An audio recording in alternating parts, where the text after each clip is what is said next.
চট্টগ্রামে জাহাজকে ভাসমান গুদাম হিসেবে ব্যবহার ঠেকাতে অভিযান চালাচ্ছে বন্দর কর্তৃপক্ষ। এই মুহূর্তে সেখানে আছেন সহকর্মী ফেরদৌস লিপি। বিস্তারিত জানতে সরাসরি যাচ্ছি তার কাছে।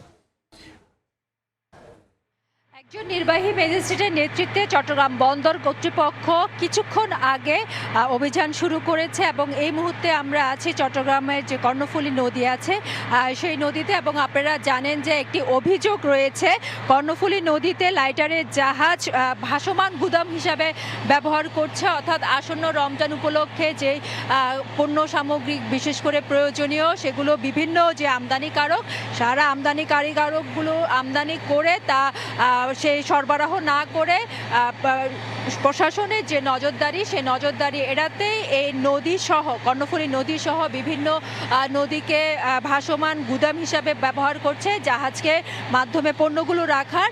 সেই অভিযোগের প্রেক্ষিতে আজকে চট্টগ্রাম বন্দর কর্তৃপক্ষ এখানে অভিযান পরিচালনা করছে। এবং আপনারা জানেন যে মাদার ভেসেল থেকে পণ্য খালাসের পর সেগুলো লাইটারের জাহাজে করে যে নদী বন্দরগুলো আছে সেই নদী বন্দরগুলোতে পৌঁছে দেওয়া হয়। কিন্তু বেশ কিছুদিন ধরে অভিযোগ পাওয়া যাচ্ছে কর্ণফুলী নদী সহ দেশের বিভিন্ন নদীতে লাইটারের জাহাজগুলোকে পণ্য গুদাম হিসাবে ব্যবহার করা হচ্ছে। এবং এর মধ্য দিয়ে কিন্তু দুই ধরনের সমস্যা তৈরি হয়। একটি হচ্ছে বাজারে যে খাদ্যপণ্য সেই খাদ্যপণ্যের সংকট তৈরি হয়, আবার লাইটারের জাহাজ না পাওয়ার কারণে কিন্তু মাদার ভেসেলও যে পণ্য খালাস সেটা করতে পারছে না। যেখানে 7 থেকে 8 দিনের মধ্যে পণ্য খালাস, সেখানে দেখা যাচ্ছে 10 থেকে 20 দিন কিংবা 1 মাসও পণ্যগুলো তারা জাহাজের মধ্যে রাখছেন।